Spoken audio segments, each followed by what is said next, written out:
एक राजा की 6 पत्नियां थीं। राजा उन सभी को बहुत चाहता था। वो बहुत ही नेक दिल और प्रजावत्सल राजा था। राजा जय सिंह के राज्य में पशु पक्षियों से लेकर मनुष्य तक सब खुश थे, परंतु राजा के मन में एक गहरा दर्द छिपा था। उनकी 6 पत्नियां थीं, पर उनमें से कोई भी उसे संतान सुख नहीं दे पाई थी। ये दर्द हमेशा उनको कचोटता रहता था। राजा ने इसके लिए अनेकों यज्ञ और पूजा पाठ करवाए। जिस पंडित ने जैसा बोला, राजा ने वैसा ही किया, पर किसी की कोई भी युक्ति काम न आई। संतान की चाह में राजा ने एक एक करके 6 शादियां की, पर किसी भी रानी से उसे संतान सुख की प्राप्ति नहीं हुई। एक दिन राजा जय सिंह शिकार के लिए जंगल गए। वहाँ एक मृग का पीछा करते करते वो जंगल में दूर तक निकल गए। मृग तो भाग निकला, पर अब राजा भूख और प्यास से व्याकुल हो गया। तभी राजा के कानों में पानी के बहने की ध्वनि पड़ी। ध्वनि सुनते ही राजा की जान में जान आई। सोचा, जरूर आस पास ही कोई पानी का झरना है। भूख न सही, कम से कम प्यास तो मिटेगी। राजा ने ध्वनि की दिशा में तेजी से अपना घोड़ा दौड़ा दिया। जल्द ही राजा की आंखों के सामने एक बड़ा झरना था, पर जब राजा झरने के पास गया, तभी उसके कानों में एक स्त्री की आवाज पड़ी। अंधे हैं क्या? दिखाई नहीं देता एक लड़की स्नान कर रही है। भूख प्यास से व्याकुल राजा ने उस तरफ तो ध्यान ही नहीं दिया था। लड़की की आवाज सुन राजा चौंक गया। उसने तुरंत अपना मुंह फेर लिया और बोला, क्षमा करे देवी, मैं इस जंगल में बहुत देर से भूखा प्यासा भटक रहा हूँ, जिससे विचलित होने के कारण मैं आपको देख नहीं पाया। इतना कह राजा मुंह फेरे ही वहाँ से कुछ दूर चलकर खड़ा हो गया। कुछ ही पलों में वह लड़की स्नान से निवृत्त होकर राजा के पास आई। उसने सूखे वस्त्र धारण किए थे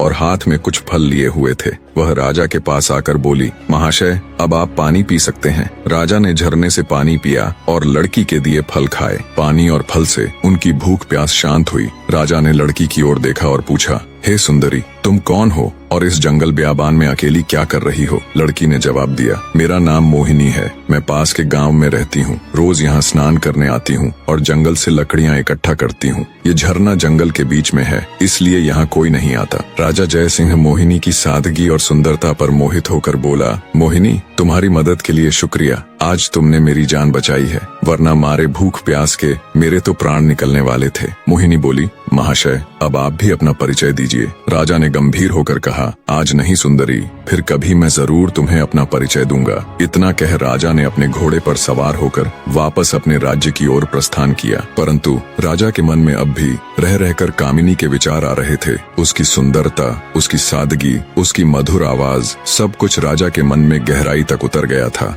महल में लौटने के बाद भी राजा के मन में वो ही सब चल रहा था। राजा को समझ नहीं आ रहा था कि 6 रानियों के होते हुए भी वह उस अनजान युवती के प्रति इतना आकर्षित क्यों है। कुछ सोचकर राजा अपने भरोसेमंद वजीर गौरीनाथ के पास जाता है और उसे सारी व्यथा कह सुनाता है। राजा की सारी बात सुन वजीर बोला, महाराज, यदि ऐसा है तो आप उस लड़की से विवाह कर लीजिए। हो सकता है उससे ही हमें अपने राज्य का वारिश मिल जाए। राजा को अपने वजीर की बात उचित लगी। अगले दिन वो अपने वजीर को भी साथ ले जंगल में उसी स्थान पर जाता है जहाँ उसकी मुलाकात मोहिनी से हुई थी। राजा झरने के पास गया और उसे आवाज दी, पर कोई नहीं आया। जब बहुत बार आवाज देने के बाद भी मोहिनी नहीं दिखाई दी, तो राजा का वजीर उसके पास आया और बोला, राजन, हो सकता है वो आज आई ही ना हो। आपने बताया था वो पास के ही गांव में रहती है, हमें वहीं चलकर देखना चाहिए। राजा और उसका वजीर दोनों अपने घोड़ों के ऊपर सवार हो पास के गांव में जाते हैं। मोहिनी का नाम पूछते पूछते दोनों उसके घर पहुंच जाते हैं। 2 शाही व्यक्तियों को शाही घोड़ों पर देख गांव वाले भी कौतूहलवश आस पास जमा हो जाते हैं।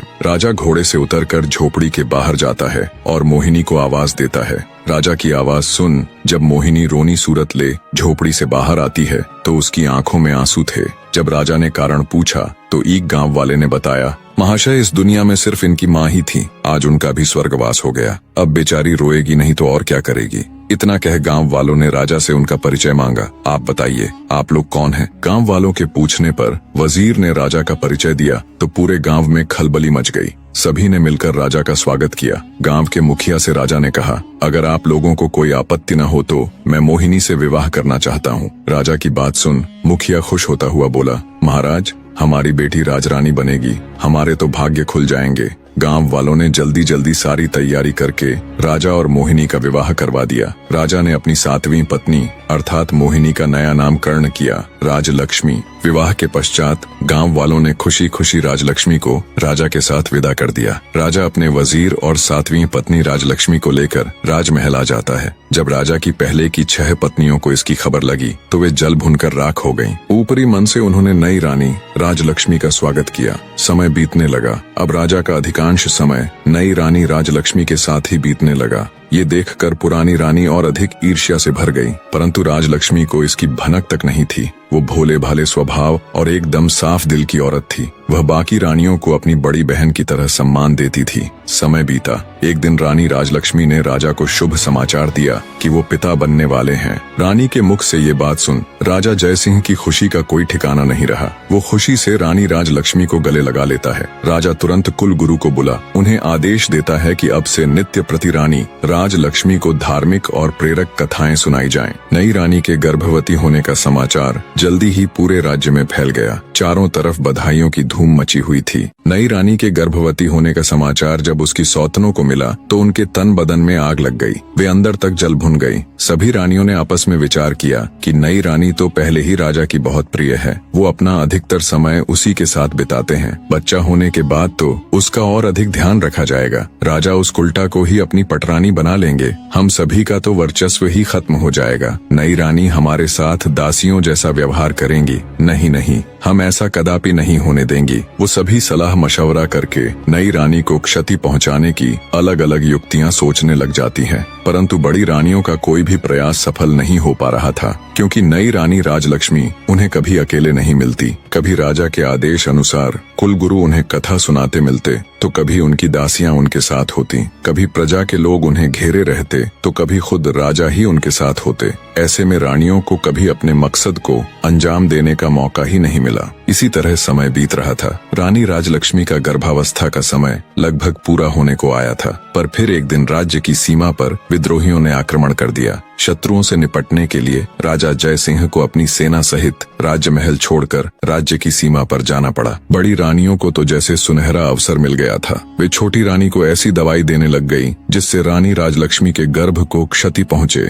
और रानी से ऐसे ऐसे कार्य करवाती जो गर्भावस्था के लिए उचित नहीं थे। बड़ी रानियां छोटी रानी के भोलेपन का खूब फायदा उठाती और उन्हें उल्टी उल्टी चीजें सिखाती। जब कुलगुरु छोटी रानी को कथा सुनाने आते तो वो उसे अच्छी अच्छी बातें समझाते और आवश्यक सावधानियां बताकर चले जाते। रानी राजलक्ष्मी बिल्कुल भी समझ नहीं पा रही थी कि कुलगुरु और बड़ी रानियों की बातें इतनी भिन्न क्यों हैं। आखिर सही कौन है? रानी राजलक्ष्मी ने सोचा, बड़ी रानियां तो महिलाएं हैं, कुलगुरु तो फिर भी पुरुष हैं। महिलाओं की समस्याएं भला पुरुष कहाँ समझ पाएंगे, इसलिए जो बड़ी रानियां कहती हैं वो ही उचित हैं। साफ हृदय की रानी राजलक्ष्मी कभी सपने में भी नहीं सोच सकती थी कि बड़ी रानियां उसके साथ कुछ गलत कर सकती हैं। इसलिए वो आंखें बंद करके जो और जैसा बड़ी रानियां उसे करने के लिए कहती वो बिल्कुल वैसा ही करती। एक दिन रानी राजलक्ष्मी को प्रसव पीड़ा होनी शुरू हो गई। उसने बड़ी रानी से कहा, दीदी मुझे बहुत दर्द हो रहा है, कुछ समाधान कीजिए कि प्रसव कैसे होगा। ये सुन बड़ी रानी सिर से पैर तक जलकर राख हो गई।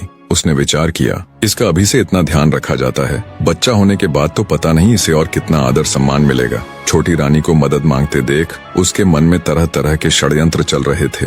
फिर कुछ सोचकर उसने छोटी रानी को दिलासा देते हुए कहा, तुम बिल्कुल भी चिंता मत करो, मैं दाई अम्मा को अभी बुलाकर लाती हूँ। तब तक सामने की दीवार को पकड़कर खड़ी हो जाओ, इससे तुम्हें आराम मिलेगा और प्रसव भी ठीक से हो जाएगा। बेचारी छोटी रानी को प्रसव के बारे में कुछ भी नहीं पता था। जैसा उसे बड़ी रानी ने बताया वो वैसे ही खड़ी हो गई। गर्भवती रानी दीवार के सहारे खड़ी प्रसव पीड़ा से कराह रही थी। जब उसकी पीड़ा असहनीय हो गई तो वो वहीं दीवार को पकड़कर बैठ गई और जोर जोर से चिल्लाने लगी, लेकिन उस बेचारी को देखने या सुनने वाला वहाँ कोई भी नहीं था। दूसरी तरफ क्रूर निर्दयी बड़ी रानी और दूसरी रानियों ने अपनी विश्वास पात्र दाई को बहुत सारे धन का लालच देते हुए कहा, तुम जाओ और छोटी रानी के कमरे के बाहर जाकर खड़ी हो जाओ और ध्यान रखना वहाँ कोई और न आने पाए। दाई धन के लालच में रानी राजलक्ष्मी के कमरे के बाहर खड़ी हो गई। उसे छोटी रानी की चीखें बिल्कुल साफ सुनाई दे रही थीं, पर धन के लालच और बड़ी रानियों के डर से वो बस दूर खड़ी रानी को देखती रही। दर्द के मारे असहाय छोटी रानी का एक एक पल सदियों के बराबर बीत रहा था। कुछ ही देर में उस ऊपर वाले की कृपा से उसने एक एक करके 7 बच्चों को जन्म दिया, जिनमें 6 लड़कियां और 1 लड़का था। अत्यधिक पीड़ा के कारण रानी राजलक्ष्मी बच्चों को जन्म देते ही बेहोश हो गई। दूर से सारा माजरा देख रही चंडाल दाई ने तुरंत बड़ी रानी सहित अन्य रानियों को बुलाया और नवजात बच्चों को उन्हें दिखाया। वे सब ये देखकर हैरान थीं कि छोटी रानी ने एक साथ 7 बच्चों को जन्म दिया है और सभी बच्चे बिल्कुल स्वस्थ और तंदुरुस्त हैं। मारे जलन और ईर्ष्या के उन सब की आंखें विस्मय से फैल गईं। वे सब अपनी किस्मत को धिक्कार रही थीं कि कहां हम में से किसी को भी एक बच्चा तक नहीं है, और इस गांव की गंवार को एक साथ 7 बच्चे हो गए, और वो भी बिल्कुल स्वस्थ। पर कोई बात नहीं, जो हमें नहीं मिल सका वो हम इस गवार को भी हासिल नहीं होने देंगी। क्रोध और ईर्ष्या में अंधी हो चुकी बड़ी रानी ने दाई को आदेश दिया, तुम तुरंत जाओ और कुछ ईंट पत्थर के टुकड़ों को लाकर बेसुध छोटी रानी के पास रख दो। रानी का आदेश मिलते ही दाई तुरंत कुछ ईंट और पत्थर के टुकड़े ले आई और उन्हें छोटी रानी के पास रख दिया। फिर बड़ी रानी ने बेरहमी से दाई को आदेश दिया कि अब इन नवजात बच्चों को जंगल में ले जाओ और इन्हें मारकर जमीन में दफन कर देना। इसके बदले हम तुम्हें इतना धन देंगे कि तुम्हारी 7 पुश्ते बैठकर खाएंगी। धन के लालच में अंधी दुराचारी दाई खुश होते हुए उन बच्चों को लेकर वहां से चली गई। उसके जाने के बाद रानियों ने वहां से सभी निशान साफ करके ईंट पत्थरों को छोटी रानी के पास रख दिया और सभी अपने कमरे में चली गई। थोड़ी देर में दाई जंगल से लौटकर रानियों के पास आ गई। तब बड़ी रानी ने पूछा, क्या तुमने बच्चों को दफन कर दिया था? दाई के यहाँ भरने पर रानियों ने उसे खूब सारा धन देकर चलता कर दिया। जब सब कुछ बड़ी रानी की योजना अनुसार हो गया, तब वो अन्य रानियों के साथ बेसुध पड़ी छोटी रानी के पास जा ठंडे पानी के छींटे मारकर उसे होश में लाती है। होश में आते ही छोटी रानी ने पूछा, मेरा बच्चा कहाँ है? मेरा बच्चा कहाँ है? मुझे क्या संतान हुई, लड़का या लड़की? पास पड़े ईंट और पत्थरों की ओर इशारा करते हुए बड़ी रानी बोली, ये देखो, तुमने इन ईंट और पत्थरों को जन्म दिया है। ये सुनते ही छोटी रानी एकदम से आश्चर्य के साथ सन्न रह गई और बोली, ऐसा कैसे हो सकता है कि मैंने ईंट और पत्थरों को जन्म दिया है? नहीं, ये नहीं हो सकता। मैं ये मान ही नहीं सकती कि मुझे बच्चे की जगह ये ईंट और पत्थर हुए हैं। एक औरत के गर्भ से क्या कभी किसी पत्थर को जन्म लेते देखा है? बच्चा तो अवश्य हुआ होगा। इतना कह रानी राजलक्ष्मी रोते हुए बड़ी रानी से बोली, दीदी, कह दो कि ये झूठ है, कह दो कि ये एक मजाक है, कह दो कि आप सब ने मुझसे झूठ कहा है। मेरे बच्चे कहाँ हैं? मुझे अब जल्दी से उनसे मिलवा दो। अब मुझसे ये सब बर्दाश्त नहीं हो रहा। छोटी रानी की बात सुन बड़ी रानी आंखें तरेरते हुए गुस्से में बोली, क्या बक रही हो तुम? हम क्यों तुम्हारे साथ मजाक करेंगे? ये पत्थर ही है जिसे तुमने जन्म दिया है। इतना कहते हुए उन्होंने उन ईंट और पत्थरों को एक थैले में भरकर रख दिया। अब बड़ी रानियों को इंतजार था तो बस राजा के आने का। छोटी रानी बेचारी खून का घूंट पीकर रह गई। भला उस अकेली की उन 6 रानियों के आगे क्या चलनी थी? दुष्ट रानियों ने पूरे महल में ये बात फैला दी कि छोटी रानी ने बच्चों के बदले ईंट और पत्थरों को जन्म दिया है। कुछ समय बाद राजा जय सिंह भी युद्ध जीतकर अपने राज्य में पधारे, पर जब वो अपने राज्य में लौटे तो प्रजा को देख हैरान थे। जिस प्रजा को उनके युद्ध जीत कर आने पर खुशियां मनानी चाहिए थीं, नाचना गाना चाहिए था, उन सब के मुंह लटके हुए थे। ये सब देख राजा को बड़ा आश्चर्य हुआ। वो असमंजस के साथ राजभवन में आए तो बड़ी रानी सहित अन्य 6 रानियों ने उनका स्वागत किया। उनके चेहरे पर अलग ही खुशी झलक रही थी, पर छोटी रानी राजलक्ष्मी का चेहरा मुरझाया हुआ था। ये सब देख राजा ने अपनी छोटी रानी से पूछा, क्या हुआ रानी, आपका चेहरा मुरझाया हुआ क्यों है? छोटी रानी कुछ कहती, उससे पहले ही बड़ी रानी बोल पड़ी, महाराज, चेहरा तो मुरझाना ही था, इसका भेद जो खुल गया है। राजा बोला, भेद? कैसा भेद? तुम मुझे साफ साफ बताओ रानी कि आखिर बात क्या है। क्या रानी का प्रसव ठीक से हो गया था? तब दुष्ट रानी दुख का दिखावा करते हुए बोली, महाराज, हमें ठग लिया गया है। हम सबके साथ बहुत बड़ा फरेब किया गया है। ये भोली सूरत वाली रानी राजलक्ष्मी एक झूठी मतकार और धोखेबाज औरत है। महाराज, ये धूर्त स्त्री गर्भवती होने का दिखावा करती रही, जबकि ये कभी गर्भवती थी ही नहीं। इसने तो बस सब दिखावा किया है। गर्भ होने पर कुछ तो होता, इसे तो ईंट और पत्थर हुए हैं। इतना कहकर बड़ी रानी ने थैले में इकट्ठे किए हुए ईंट और पत्थरों को राजा को दिखाया। ये सब देख राजा तुनक गया और बोला, बड़ी रानी, आप ये क्या कह रही है? भला एक मानव गर्भ से कभी ईंट और पत्थरों को पैदा होते हुए देखा है तुमने कभी? राजा की बात सुन बड़ी रानी बोली, क्षमा करे महाराज, पर हम भी तो आपको वही बताने और समझाने का प्रयत्न कर रही हैं कि इसने हमारे साथ गर्भवती होने का नाटक नाटक किया है। हम भी तो कब से उम्मीद लगाए बैठे थे कि राज्य का वारिस आएगा, हमें भी कोई माँ कहने वाला आएगा। हमारे भी कान तरस गए थे महाराज माँ शब्द सुनने को, पर इस दुष्ट औरत ने हम सबके साथ छल किया है।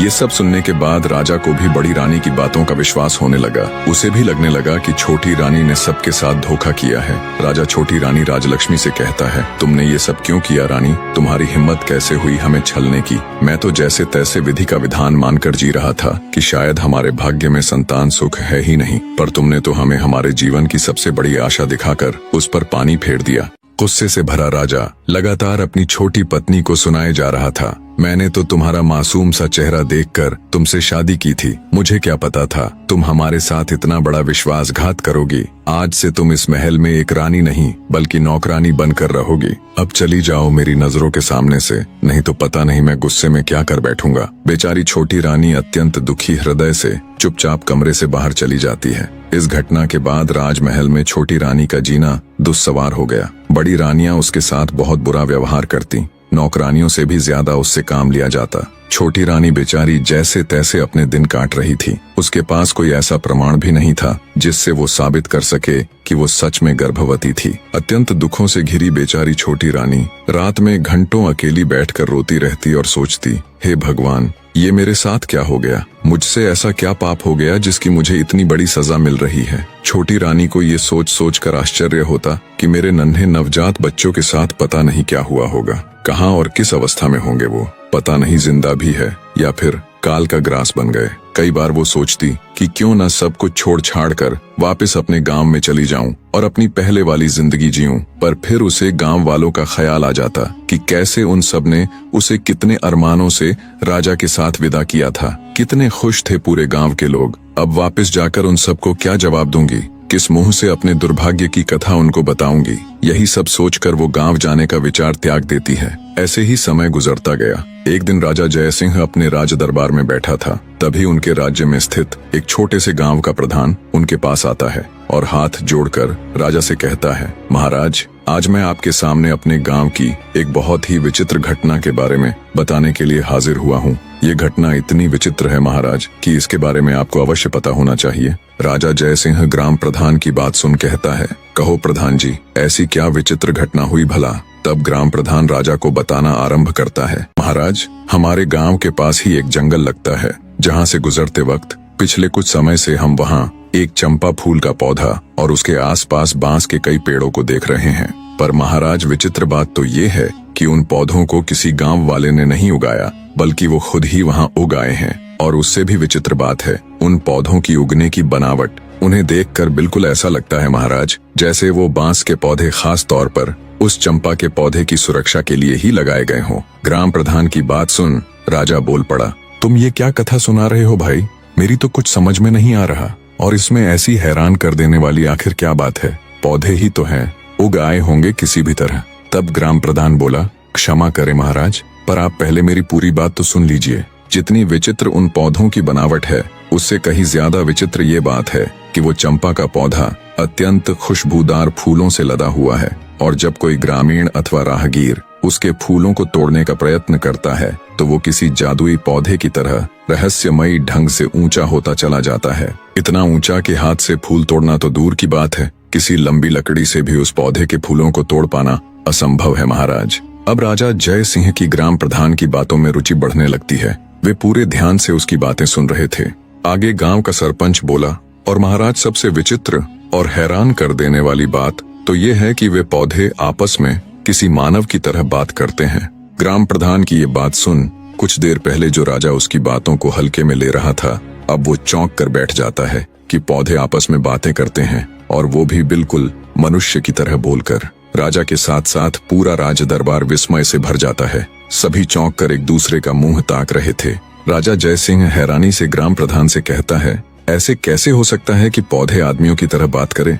ठीक है प्रधान जी, अब ये भी बता दीजिए कि वो पौधे आखिर बात क्या करते हैं? प्रधान जी राजा को जवाब देते हुए कहते हैं कि महाराज, जब भी कोई मनुष्य फूल तोड़ने के लिए चंपा के पौधे की तरफ हाथ बढ़ाता है तो चंपा के पौधे से आवाज आती है, कि बांस भैया गांव के ग्रामीण फूल तोड़ने के लिए आए हैं, इनको फूल दूं या लगूं आकाश। इसके बाद उन बांस के पौधों से आवाज आती है, नहीं बहना लगो आकाश। और उसके आगे का तो मैंने आपको बताया ही है महाराज कि चंपा की डालियां इतनी ऊंची होती चली जाती हैं कि उनसे फूल तोड़ना असंभव है। परंतु सुबह जमीन में अपने आप अत्यंत सुगंधित फूल बिखरे हुए मिलते हैं, पर आज तक कोई भी व्यक्ति उन फूलों को अपने हाथों से नहीं तोड़ पाया है। गांव के सरपंच की बात सुन राजा जय सिंह सोच में पड़ जाता है। फिर कुछ देर विचार कर वो अपने भरोसेमंद वजीर गौरीनाथ को बुलाकर उसे निर्देश देते हुए कहता है, मंत्री जी आप फौरन वहां जाओ और सच का पता लगाओ। वजीर गौरीनाथ जी महाराज कह तुरंत ग्राम प्रधान को साथ ले गांव के लिए चल पड़ता है।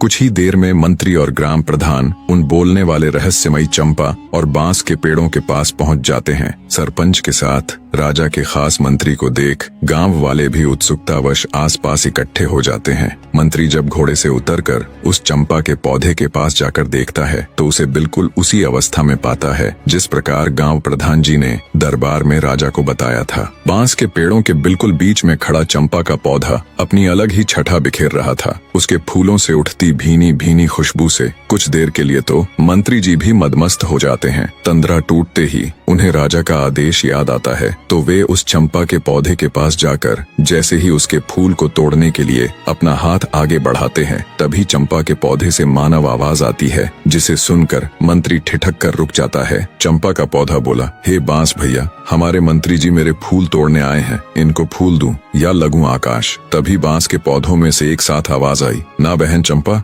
लग जा आकाश। ये तो वही मंत्री है जिनके ऊपर हमारी माँ की जिम्मेदारी थी, पर ये उसमें पूरी तरह विफल रहे, इसलिए ये आपके फूलों के कतई हकदार नहीं है बहना। बिल्कुल स्पष्ट और साफ आवाज में पौधों की वार्तालाप सुन मंत्री एकदम सन्न रह जाता है। उसके आश्चर्य का कोई ठिकाना नहीं था। हक्के बक्के खड़े मंत्री के देखते देखते चंपा का पौधा आकाश में जा लगा। ये देख एकदम सुन्न खड़े मंत्री के पूरे शरीर में सिरहन दौड़ गई। गांव वाले भी खड़े खड़े ये पूरा तमाशा देख रहे थे। तभी बांस के पौधों से आवाज आती है, जाइए मंत्री जी और अपने राज कार्यों को देखिए, आप किसी इंसान की जिम्मेदारी लेने के योग्य नहीं है। मंत्री भौचक्का खड़ा बांस के पौधों को देखता हुआ सब सुन रहा था। आगे बांस का पौधा कहता है, मंत्री जी राजा महाराज तो युद्ध में चले गए थे, उनके बाद हमारी माँ की देख रेख का दायित्व आपका ही था, और कुछ नहीं तो कम से कम हमारी माँ के प्रसव के दौरान तो वहाँ हाजिर रहकर ये देखते कि उन्हें किसी बात की कोई परेशानी तो नहीं, पर आपने तो उनकी कोई खैर खबर तक नहीं ली। बांस के पेड़ों की आवाज सुन हैरान खड़ा मंत्री विचार करता है कि ये पौधे बोल कैसे रहे हैं और इतना सब कैसे जानते हैं। वो सोचता है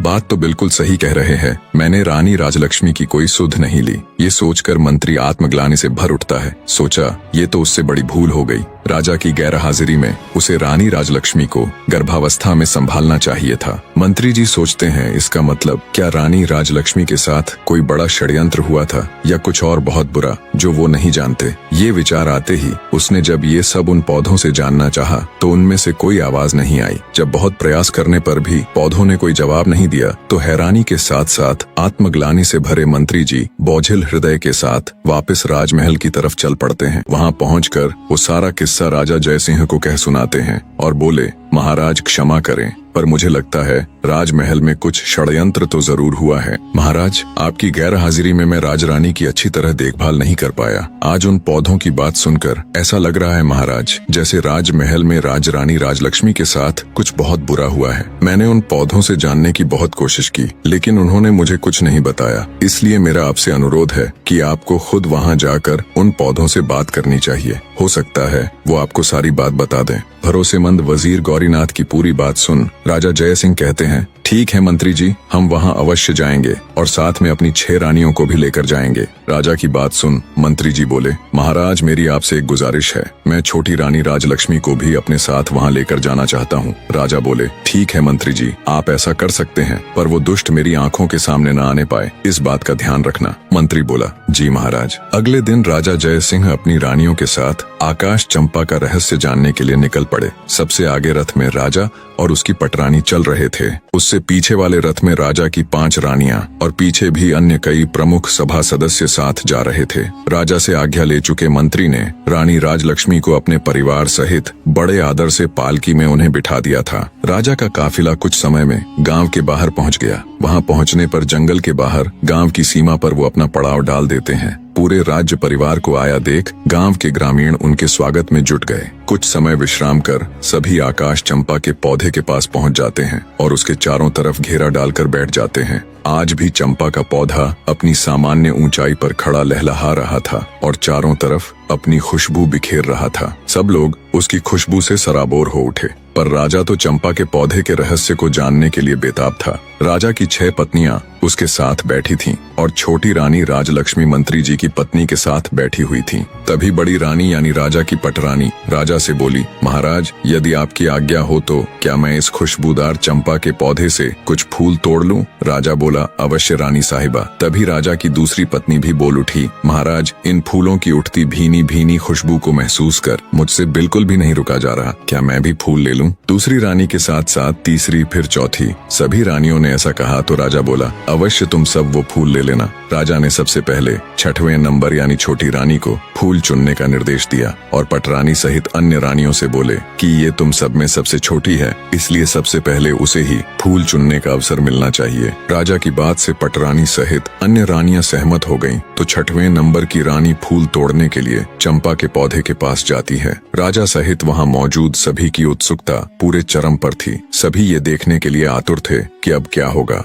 रानी ने पेड़ के पास जाकर जैसे ही फूल तोड़ने के लिए अपना हाथ आगे बढ़ाया, तभी चंपा के पौधे से आवाज आई, रुकिए रानी जी, आप मेरी आज्ञा के बिना मेरे फूल नहीं तोड़ सकती। पौधे की आवाज सुन रानी ठिठक कर वहीं रुक जाती है। चंपा के पौधे से आई आवाज इतनी स्पष्ट और तेज थी कि राजा सहित वहां मौजूद सभी लोगों ने उसे सुना। अब तक तो राजा ने सिर्फ अन्य लोगों के मुख से ही बोलने वाले चंपा के पौधे के बारे में सुना था, पर अब जब उसने अपने कानों से सुना तो वो भी हैरान रह गया। उसके आश्चर्य की कोई सीमा नहीं थी। तभी चंपा के पौधे से आवाज आई, बांस भैया, हमारी सौतेली छोटी माँ हमारे फूल तोड़ने आई है। मैं टूटू या लगूं आकाश? बांस के पौधे में से आवाज आई, बहन चंपा, लग जा आकाश, ये तो तुम्हें छूने योग्य भी नहीं है। क्या तुम्हें याद नहीं कि इन्होंने हमारी माँ के साथ कैसा अत्याचार किया है? इसलिए बहन, इनके बारे में मत सोच और लग जा आकाश। बांस के इतना कहते ही चंपा की डालियां फिर से ऊपर उठी और आकाश को छूने लगी। रानी पौधे की बात सुन हैरान थी कि ये पौधा क्या बोल रहा है, कहीं हमारी पोल न खुल जाए। उसकी सिट्टी पीटी गुम हो गई। रानी ने सोचा, कहाँ तो फूल तोड़ने आई थी, फूल मिलना तो भाड़ में गया, यहाँ तो हमारा ही किया कराया उजागर हो रहा है। निराश हो चुपचाप वो एक चोर की तरह वापस आकर अपने स्थान पर बैठ गई, दुखी हृदय के साथ खुद में ही खोई। रानी राजलक्ष्मी के कानों में जब सौतेली माँ नामक शब्द पड़े तो उसके भी कान खड़े हो गए। चंपा और बांस की सारी बातें सुन उनका हृदय विचलित होने लगा। राजा सहित अन्य लोग भी सारी वार्तालाप सुन हैरान थे, पर किसी की समझ में अब तक कुछ नहीं आ रहा था। 6वें नंबर की रानी के आने के बाद 5वीं, चौथी, तीसरी और फिर दूसरी रानी भी हार मानकर अपने स्थान पर बैठ गई। जब किसी को चंपा का फूल नहीं मिला तो राजा की पटरानी अथवा बड़ी रानी चंपा के पौधे के पास गई। चंपा का पौधा अब भी आकाश में लगा हुआ था। पटरानी बोली, सुनो चंपा के पौधे, मैं इस राज्य की महारानी और महाराजा की पटरानी हूँ। इस राज्य में जो कुछ भी है उसके ऊपर हमारा अधिकार है, इसीलिए चंपा अपनी डाली को नीचे झुका और मुझे फूल तोड़ लेने दे। इस बार चंपा की डालियों से आवाज आई, भैया बांस, हमारी सौतेली माँ हमें फूल देने के लिए चेतावनी के साथ धमका रही है और हमें अपना आदेश मानने के लिए कह रही है। तुम क्या कहते हो, हमें इनका आदेश मानना चाहिए या नहीं? बांस बोला, ना बहना, तुम्हें आदेश देने का इनके पास कोई अधिकार नहीं है। ये पटरानी होंगी राजा की और अपने राज्य की। हम इनके राज्य की प्रजा नहीं है और न ही हम कोई वस्तु है जो इनके उपयोग में आना आवश्यक हो। क्या तुम्हें याद नहीं है बहना, इन्हीं के आदेश से तो सारा काम हुआ है। इन्होंने ही तो हमारी माँ को सबसे ज्यादा दुख दिया है और इन्होंने ही हमें वन में भेजकर हमारी मृत्यु का रास्ता तैयार किया था। यह तो महारानी बनने के लायक भी नहीं है, इसलिए बहना, तुम्हें इनके पापी हाथों का स्पर्श भी नहीं होने देना चाहिए। सभी के सामने ये बातें सुनकर बड़ी रानी का सर लज्जा से झुक गया। शर्म और अपने कुकर्म का भेद खुल जाने के डर से बड़ी रानी भी ठगी सी चुपचाप अपनी जगह आकर बैठ गई। सारा माजरा देख राजा जय सिंह अब की बार खुद जाने के लिए खड़े होते हैं।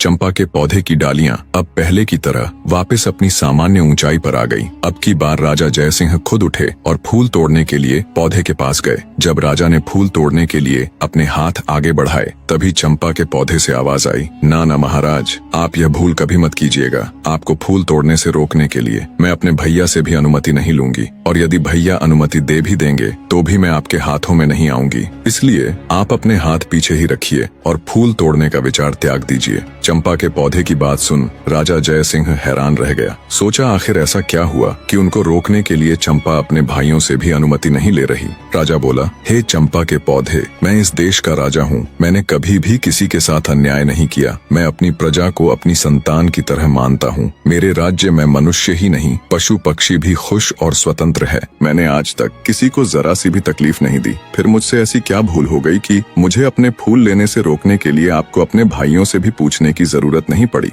तब चंपा के पौधे से आवाज आई, हे राजा महाराज, इसमें कोई शक नहीं कि आपने आज तक किसी भी जीव जंतु को कोई तकलीफ नहीं दी, परंतु महाराज, आप में एक सबसे बड़ी कमी है कि आप कान के कच्चे हैं। जो कोई भी आपसे जैसा भी कहता है, आप बिना सच्चाई जाने वैसा ही मान लेते हैं। खुद से कभी भी सच्चाई जानने की कोशिश नहीं करते। आपने प्रजा को तो संतान मान लिया, लेकिन क्या कभी आपने अपनी संतान की खोज खबर करने की जरा सी भी कोशिश की? क्या आपने कभी ये जानने की कोशिश की कि आपकी अपनी संतान कहाँ है? अरे छोड़िए राजा महाराज, आप तो अपनी गर्भवती पत्नी की भी सुरक्षा तक नहीं कर पाए। बिना सच्चाई का पता किए आपने एक सच्ची नारी को धोखेबाज कहकर नौकरानी बना दिया। तो जाइए महाराज, जाकर अपने राज्य को संभालिए। आप मेरे फूलों के बिल्कुल भी योग्य नहीं हो। चंपा के पौधे की बात सुन बेचारा राजा निरुत्तर हो गया और चुपचाप मुंह लटकाए वापस अपनी जगह पर आकर बैठ गया। उनके मन में हजारों सवाल एक साथ उठ रहे थे। उन्हें कुछ समझ नहीं आ रहा था, क्या सच है क्या झूठ। राजा अपने विचारों की उधेड़ बुन में खोया हुआ था।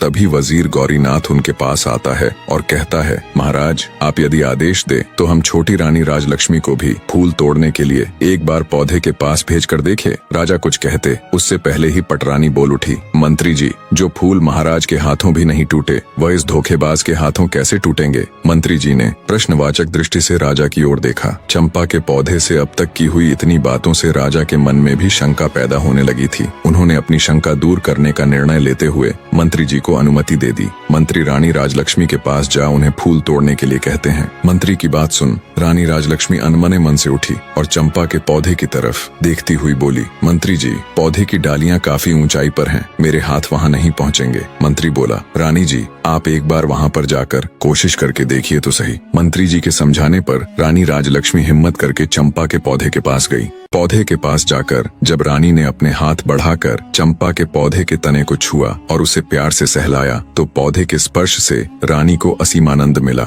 जैसे वह अपनी औलाद को सहला रही हो। तभी चंपा के पौधे से रुंधी हुई आवाज आई, भैया बांस। बांस ने कहा, बहन चंपा, तुम रो रही हो? चंपा ने कहा, हाँ भैया, रुका ही नहीं गया, क्योंकि आज हमारी माँ मेरे फूल लेने आई हैं। उनके प्यार भरे प्रथम स्पर्श से मैं आनंदित हो गई, इसलिए मेरा हृदय भावुक हो गया। माँ शब्द सुनते ही रानी राजलक्ष्मी भी भावुक हो उठी। तभी चंपा के पौधे से आवाज आई, बांस भैया, आप मुझे आदेश दे कि अब मैं क्या करूं। मेरी तो इच्छा हो रही है कि मैं अपनी माँ के चरणों में अपने सारे फूल समर्पित कर दूं। इस पर सभी बांस के पौधों से एक साथ आवाज आई, हाँ बहन चंपा, तुम बिल्कुल सही हो। तुम्हारा दिल जो कह रहा है वही करो। माँ के चरणों में तो स्वर्ग है। इस आवाज के साथ ही चंपा के पौधे की सारी डालियां झुककर रानी राजलक्ष्मी के चरणों को छूकर उनके चारों ओर फैल गईं और रानी के ऊपर पुष्प वर्षा होने लगी। ये देखकर वहां मौजूद सभी लोग बहुत हैरान थे। वो बिना पलक झपकाए इस असीम पल का आनंद ले रहे थे। राजा जय सिंह का भी मुंह खुला का खुला रह गया। बड़ी रानियों ने जब ये नजारा देखा तो वो पैरों से लेकर सिर तक जल भुन गई। उनके दुख की कोई सीमा नहीं थी। इधर रानी राजलक्ष्मी तो जैसे सब भूलकर असीम आनंद के सागर में गोते लगा रही थी। उनके सिर से पांव तक चंपा के पुष्प भरे हुए थे। रानी राजलक्ष्मी एक सांस आंसू बहाते हुए चंपा की डालियों को अपने हाथों से पकड़े सहलाए जा रही थी। ये नजारा देख गांव के सभी लोग हैरान थे। राजा जय सिंह से जब ये सब देखकर रुका नहीं गया तो वे चंपा के पौधे के नजदीक आए और बोले, हे जादुई पौधे, तुम यह बताओ कि तुम कौन हो? तुम देव हो, किन्नर हो या किसी अन्य लोक के प्राणी हो? तुमने किसी को भी अपने फूलों को छूने भी नहीं दिया, परंतु अब छोटी रानी की बाहों में बंद कर उनके ऊपर पुष्प वर्षा कर रही हो। इसके पीछे क्या कारण है? हे पौधों, अब ये राज मेरी बर्दाश्त के बाहर हो रहा। मैं हाथ जोड़कर विनती करता हूँ कि अब और न तड़पाओ और इसका भेद खोलो। तब चंपा के पौधे से आवाज आई, हे राजन, मैं और यह 6 बांस के पेड़ आपकी और छोटी रानी राजलक्ष्मी की ही संतान है।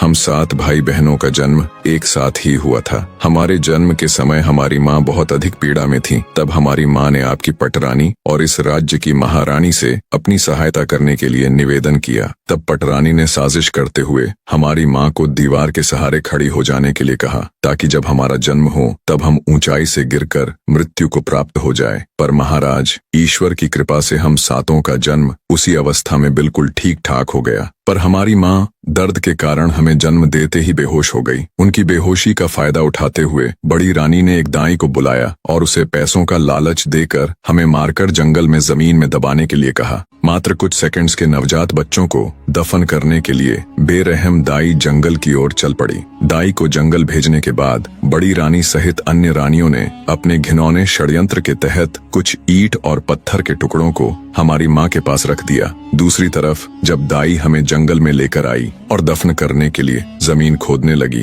तभी आकाश मार्ग से महाराज इंद्रदेव की कुछ अप्सराएं वन भ्रमण के लिए आ रही थीं। जब उनकी दृष्टि हम पर पड़ी तो उन्हें हम पर दया आ गई। उन्होंने हमें उठा लिया और अपनी शक्तियों से बहुत जोर की आंधी चला दी। धूल मिट्टी उड़ने के कारण दाई हमें खोजती रह गई। हमारे नहीं मिलने पर महल में जाकर उसने महारानी के डर से झूठ बोल दिया कि उसने हमें मारकर जमीन के अंदर दबा दिया है। दाई के वहां से जाने के बाद अप्सराओं ने मेरे 6 भाइयों को बांस में बदल दिया और मुझे चंपा के फूल का पौधा बना दिया। बस उन्हीं की कृपा से हमें सभी बातें याद हैं और हम सभी को पहचान कर उनके अनुसार अपना व्यवहार कर पा रहे हैं और मानव की आवाज में बोल पा रहे हैं। सारी बातें जान राजा सहित वहां मौजूद सभी लोग हैरान थे। रानी राजलक्ष्मी की आंखों से तो अश्रु रुकने का नाम ही नहीं ले रहे थे।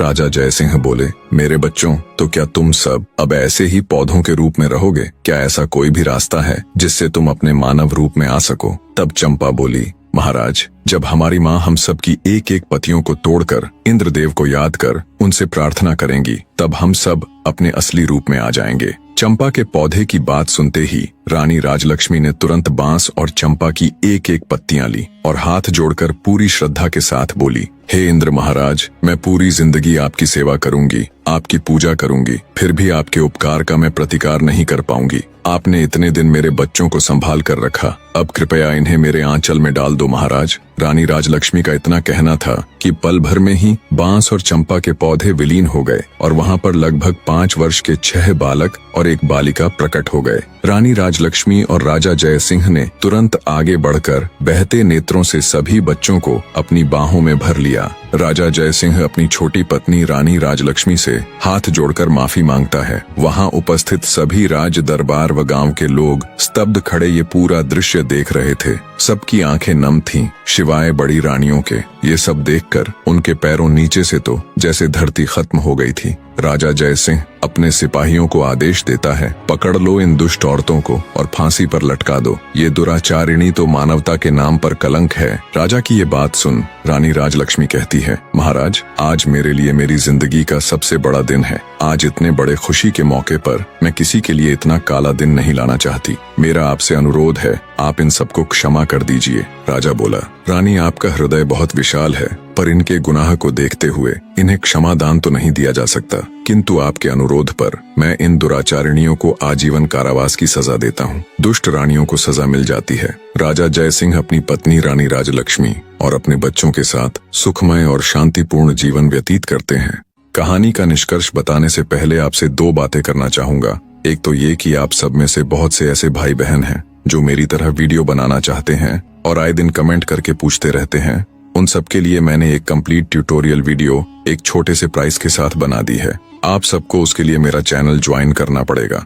कुछ समझ ना आए तो आप पूछ सकते हैं, आपकी पूरी हेल्प की जाएगी। दूसरी ये कि कहानी कैसी लगी, ये सब कमेंट करके जरूर बताएं। आपके कमेंट्स पढ़कर बहुत अच्छा लगता है। और ये भी बताइए कि नेक्स्ट स्टोरी किसकी देखना चाहेंगे।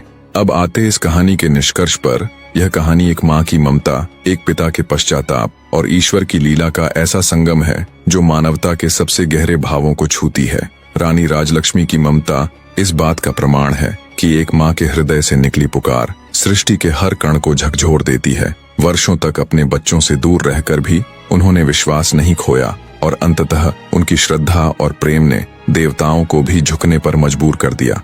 राजा जयसिंह का पश्चाताप, उनके अंदर का टूटता हुआ अहंकार, ये बताता है कि सत्य की राह में झुका हुआ सिर ही सबसे ऊंचा होता है। जब उन्होंने अपनी भूल को स्वीकारा तो उनका मन भी पावन हो गया। और रानी राजलक्ष्मी का क्षमा भाव इस संसार को यह सिखाता है कि सच्चा प्रेम बदले की भावना नहीं रखता, बल्कि क्षमा और करुणा से जीवन को सुंदर बनाता है। प्रेम, विश्वास और आस्था की शक्ति से जीवन की सबसे कठिन परिस्थितियों को भी बदला जा सकता है। जब मनुष्य के हृदय में सच्ची प्रार्थना होती है तो ईश्वर भी उनके लिए मार्ग प्रशस्त कर देते हैं। जीवन में कितनी भी कठिनाई आए, लेकिन यदि प्रेम और श्रद्धा के दीपक को मन में जलाकर रखा जाए तो अंततः विजय हमारी ही होती है। यह कहानी केवल एक कथा नहीं, बल्कि एक अमर संदेश है कि विश्वास, प्रेम और करुणा से ही जीवन का वास्तविक अर्थ पूरा होता है। अंत तक बने रहने के लिए आपका धन्यवाद।